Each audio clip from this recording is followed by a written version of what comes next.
Bienvenidos a Entre Línea con William Herrera. En esta oportunidad vamos a conversar con Martín Camacho. Martín Camacho es el abogado del gobernador Luis Fernando Camacho y del ex cívico Rómulo Calvo y los cívicos que están en el ejercicio también.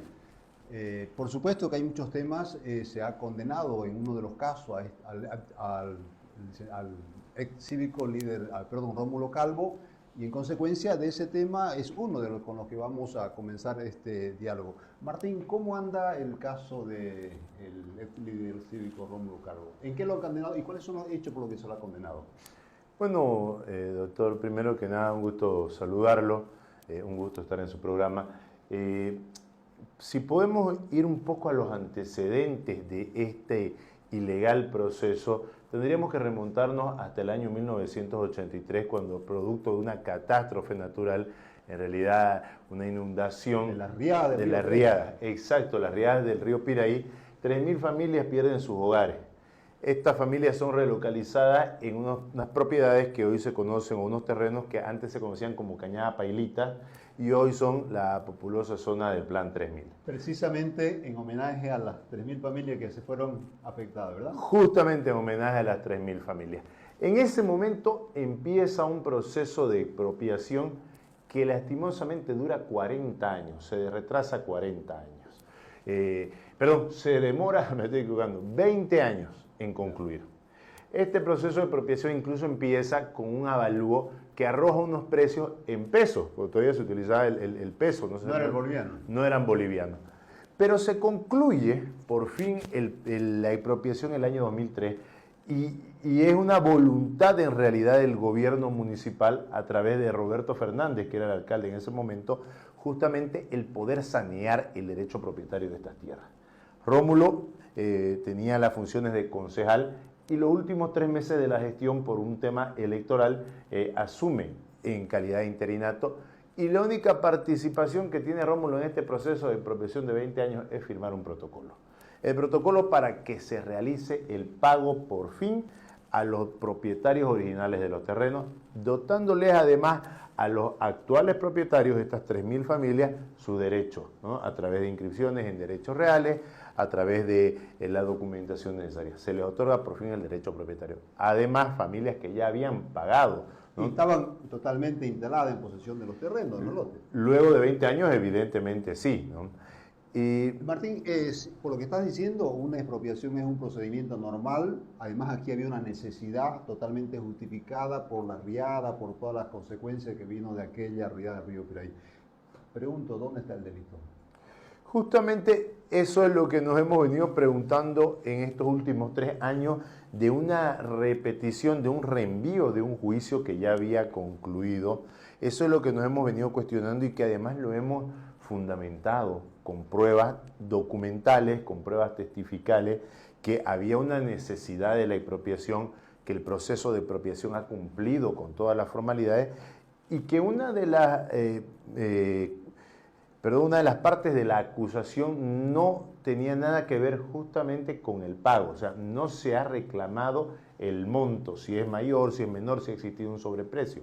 El reclamo que hace el Ministerio Público a través de su acusación y la denuncia que en su momento realiza el alcalde Percy Fernández el año 2005 es por el proceso de expropiación. No por sobreprecio en los pagos ni otros tipos de cuestiones que han tratado de decirse posteriormente que fuese así. Entonces, el Ministerio Público no ha demostrado justamente en ninguno de los juicios que haya un error en la expropiación. Es por eso que el año 2017, en un primer juicio oral, se los absuelve a todos los acusados. Y esta absolución se confirma a través de un auto de vista dictado por la Sala Penal de turno, en su momento, que confirma esta sentencia, ¿no? Entonces, contrario sensu, hoy, hace unas semanas, después de 3 años de un nuevo juicio, con las mismas pruebas, con los mismos testigos, con los mismos acusados, con una sola excepción, la participación del Ministerio de Justicia, que nunca, ni el 2005, ni el 2010, ni el 2015, ni el 2017, había intervenido dentro del proceso, ni como denunciante, ni como querellante, mucho menos como acusador particular, decide intervenir en este reenvío. Y se le otorga total facultad de parte de la juez para que intervenga en el proceso. Este es el único aditamento que además ha generado una presión en la autoridad jurisdiccional, porque hay que ser claros, y todos lo hemos presenciado, el abogado del Ministerio de Justicia, a través del Viceministerio de Transparencia, dirigía prácticamente el juicio. Él ha decidido, por ejemplo, y se ha opuesto a la realización de una inspección ocular. Se ha opuesto a la realización de una pericia, pruebas que eran aportadas y ofrecidas por el acusador, el denunciante original, que es la alcaldía, y el Ministerio Público. Y la juez ha dado lugar a esta petición cuando hubiese servido para esclarecer mucho la situación, empezando por saber si estamos hablando de verdad de las manzanas o de los lugares en donde se asentaron las familias, porque ahora el plan 3000 es inmenso, ya no se ha extendido. Una aclaración, Martín. Si todo el proceso, digamos, administrativo se tramitó en la propia alcaldía, ¿por qué la alcaldía, o cómo se entiende, o cómo podríamos entender que la alcaldía sea en este caso la denunciante y la acusadora? Bueno, justamente nosotros igual hemos observado todas estas cuestiones a través de excepciones e incidentes al inicio del proceso, como corresponde. Todas las excepciones, todos los incidentes, todas las peticiones de la defensa, que eran defensas independientes cada una, han sido rechazadas por la autoridad jurisdiccional, incluso una extinción por duración máxima del proceso, que en nuestra legislación pues no debe exceder de los 3 años, según la jurisprudencia constitucional de última ratio, son 4 años y 1 día, descontando los feriados, descontando además las vacaciones judiciales, los días de paro, la pandemia, pero 18 años de proceso, doctor, es demasiado, ¿no? Porque no estamos hablando de un proceso distinto, estamos hablando del mismo proceso. Entonces, como decía, contrario sensu, solo con un aditamento, que no es una prueba de reciente obtención, que no es un testigo nuevo, sino más bien un sujeto procesal, se resuelve totalmente distinto a lo que ya se resolvió. Cambió todo. Totalmente, totalmente, y se condena al doctor Rómulo Calvo y se condena también al exalcalde Roberto Fernández. Pero otro detalle, Martín, el proceso de la expropiación duró 20 años, dices. Me imagino que han pasado muchas autoridades, muchos alcaldes y muchas personas han intervenido en todos estos 20 años. 20 años. ¿Por qué la condena o por qué el proceso solamente contra Roberto Fernández y Rómulo Calvo? Exactamente, ¿por qué la denuncia inicial del año 2005 se hace contra Rómulo Calvo, Roberto Fernández y otros cuantos acusados, cuando debieron en todo caso denunciar desde el primer momento del proceso de expropiación? Han pasado más de 3 alcaldes, 4 alcaldes, no puedo nombrarlos ahora, no debo hacerlo tampoco, pero han pasado, y distintos concejales, miembros del Consejo Municipal. Es más, la firma que estampa Rómulo Calvo en el protocolo es producto de una resolución administrativa del Consejo que le obliga a firmar y que le amenaza incluso con una denuncia por incumplimiento de deberes.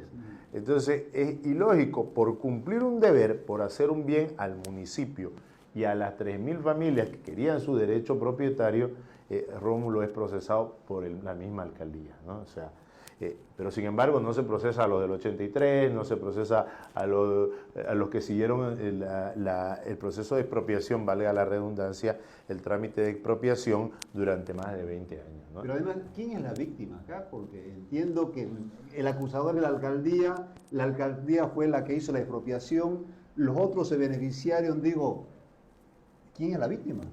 Justamente hay una confusión de sujetos procesales. La alcaldía como denunciante no puede justificar cuál es su grado, entonces su legitimación activa como víctima, en qué se le ha dañado. Porque el reclamo nunca ha sido, por ejemplo, como decía al comienzo, un sobreprecio. El reclamo ha sido siempre el trámite de la expropiación, y que a raíz de ese trámite que tachan de ilegal el avalúo y el pago, en todo caso se hubiese causado un daño.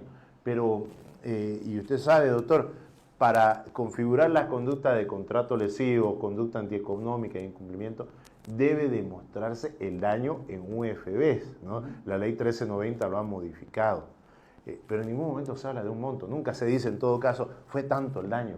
No ha participado la Contraloría, además, que es importante justificar, o que la Contraloría evalúe el daño para poder incluso añadirlo a la acusación. Y este juicio se repite con la misma acusación de 2017. Entonces, ¿cuál era el procedimiento que debíamos haber seguido bajo estos argumentos? La ley 1390, la ley 1970. ¿Existía la ley 1390 el año 2017? No. Entonces, ha habido una confusión de parte de la autoridad jurisdiccional de resolver conforme a la 1390 cuando le conviene y cuando no le conviene resolver según la 004 que estaba vigente en ese momento. ¿Cuál es la situación jurídica de las 13.000 familias asentadas como consecuencia de la riada y que de alguna manera han sido parte, me imagino, de la expropiación? Bueno, creo que es algo que no se ha tomado en cuenta. La persecución política que evidentemente se nota a través de la presencia del Ministerio de Justicia, no ha considerado las consecuencias de esta irracional persecución, las consecuencias que va a causar esta condena. Si se ha condenado a dos acusados justamente por un proceso de expropiación que aparentemente, según la juez, no es el correcto, entonces también el pago no es correcto y por lo tanto debería restituirse el pago a las familias y ellas restituir el terreno al original propietario. Entonces, estas consecuencias de esta condena no han sido tomadas en cuenta ni por el Ministerio de Justicia, como digo, a través del Viceministerio de Transparencia, ni por la juez, ¿no? Entonces, es más el perjuicio que se está causando solamente por dañar a dos personas. Por inhabilitar probablemente es un criterio propio, ¿no? Por inhabilitar políticamente a dos posibles rivales para las elecciones de 2025.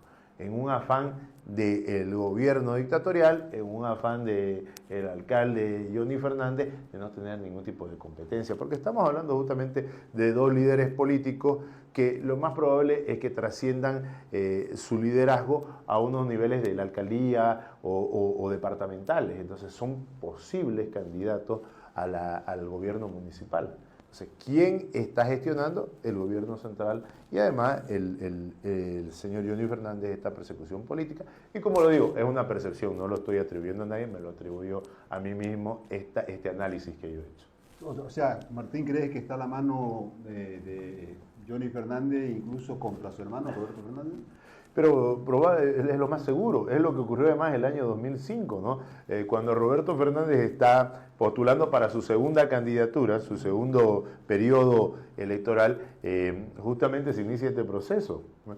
Y el doctor Rómulo Calvo entra indirectamente a raíz dentro de este proceso, justamente a raíz de la renuncia para presentarse a las elecciones del alcalde Roberto Fernández. Entonces, Rómulo es una víctima circunstancial de esta investigación. De una posible lucha interna política que hay por ahí, ¿quién sabe? Claro, seguramente que sí. Entonces, el día de hoy estamos viendo eso y además coincide con la reactivación de otros procesos, justamente el que está siendo citado Rómulo y tiene que declarar hoy día a las 4:30, ¿no? ¿Cuántos procesos tiene Rómulo Calvo?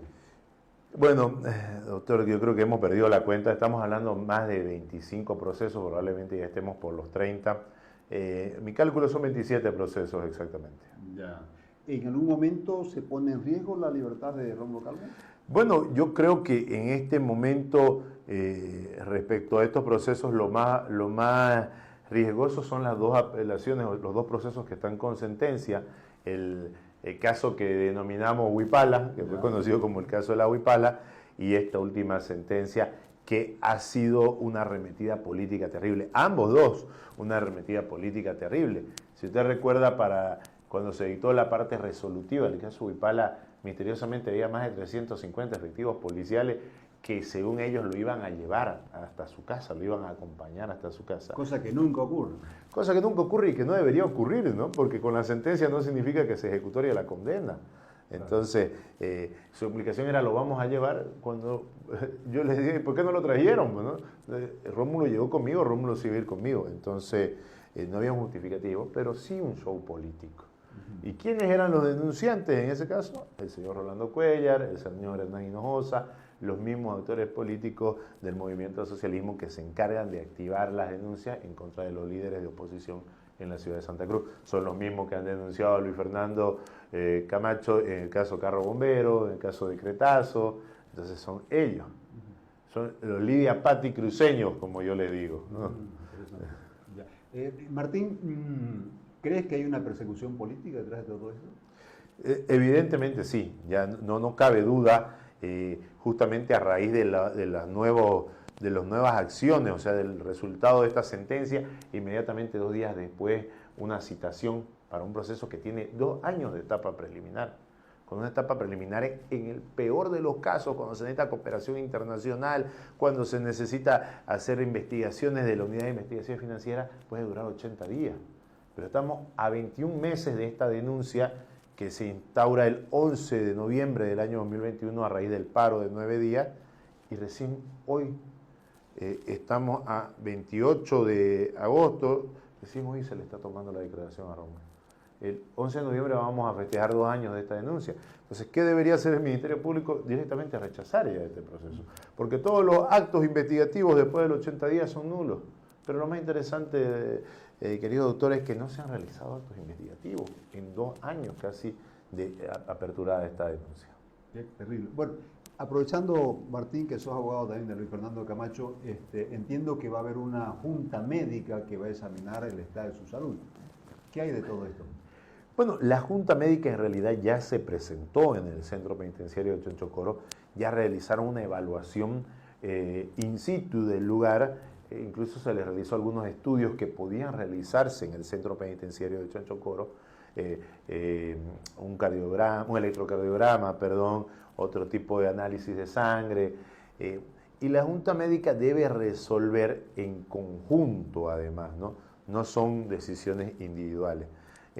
E informar al juez. Es una decisión colectiva. Una decisión colectiva, que es lo interesante y es lo que siempre buscábamos, la transparencia en esta Junta Médica. Que no sean solo los médicos de régimen penitenciario, que haya médicos del IDIF, que haya médicos del Ministerio Público, que haya médicos de la parte. ¿Hay particulares?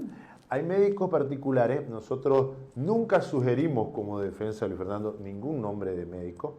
Sugerimos que sea de la forma más transparente a través de una lista, de una terna para cada especialidad que sea proporcionada por el Colegio Médico al juez, y que sea el juez el que decida. No le dijimos va a ir nuestro médico, va a ir nuestro amigo, conocido. Fue el juez el que decidió, a su libre albedrío, de una lista que propuso el Colegio Médico. Entonces, son médicos que podría pensarse que el régimen penitenciario seguramente tendrá algún tipo de presión del señor Juan Carlos Limpias, que ya está acostumbrado a ejercer presión en todo lo que se refiere a Luis Fernando Camacho. Pero la decisión va a ser colegiada, va a ser colectiva. El resultado... ¿Ustedes confían en esa Junta Médica? Yo confío en el criterio de los médicos y confío que va a haber una especie de contrapeso y de transparencia al haber médicos que no tienen intereses particulares, ¿no? Y no lo digo solamente por los que han ido de Santa Cruz, sino seguramente el del IDIF, no deben tener tanta presión como los de régimen penitenciario. ¿De cuántos médicos estamos hablando ahí? Bueno, nosotros propusimos al comienzo que la Junta se sostenga sobre 4 especialidades: inmunología, cardiología, un médico forense y además un médico internista. Sin embargo, a pesar de que así se decidió, régimen penitenciario envió más de 20 especialistas, incluido un psicólogo, que no es un médico, ¿no? Un psiquiatra, un proctólogo, un urólogo, y nosotros no opusimos nunca ningún tipo de resistencia a que se realice la Junta con estos médicos, pese a que la Constitución y la Ley 3131 le facultan al paciente a decidir qué análisis se va a realizar, siempre y cuando no esté en inconsciencia, o no esté en coma, o no sea menor de edad y se necesite la autoridad de los padres.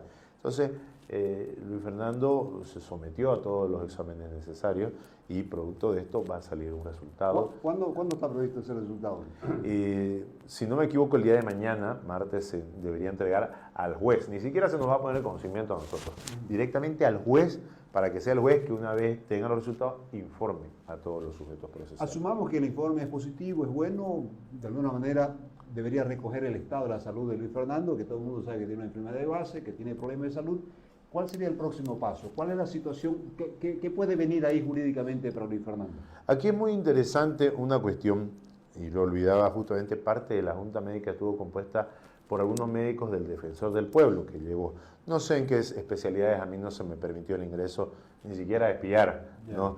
Entonces, y también lo prefiero para que no hayan dicho después que había algún tipo de influencia o depresión. Sin embargo, el señor Juan Carlos Limpia sí estuvo ahí, ¿no? Que no es ni médico ni abogado.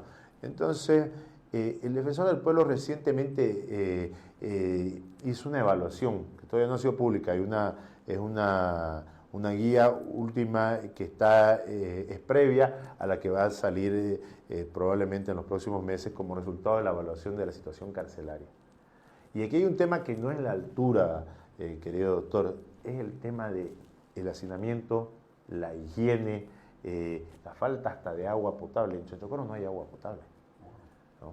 Y además no hay agua, ni siquiera potable. 1 hora al día Luis Fernando tiene agua.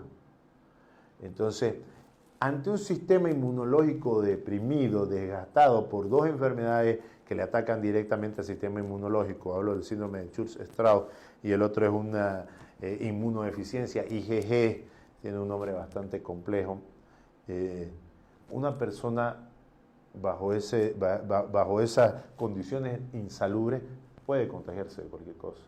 Puede fácilmente una bacteria, una enfermedad. Está expuesto ya a todo, prácticamente. Claro, un virus, ¿no? Entonces, cuando no hay agua, cuando el agua no es potable, un vaso de agua te puede matar si tenés el sistema inmunológico deprimido.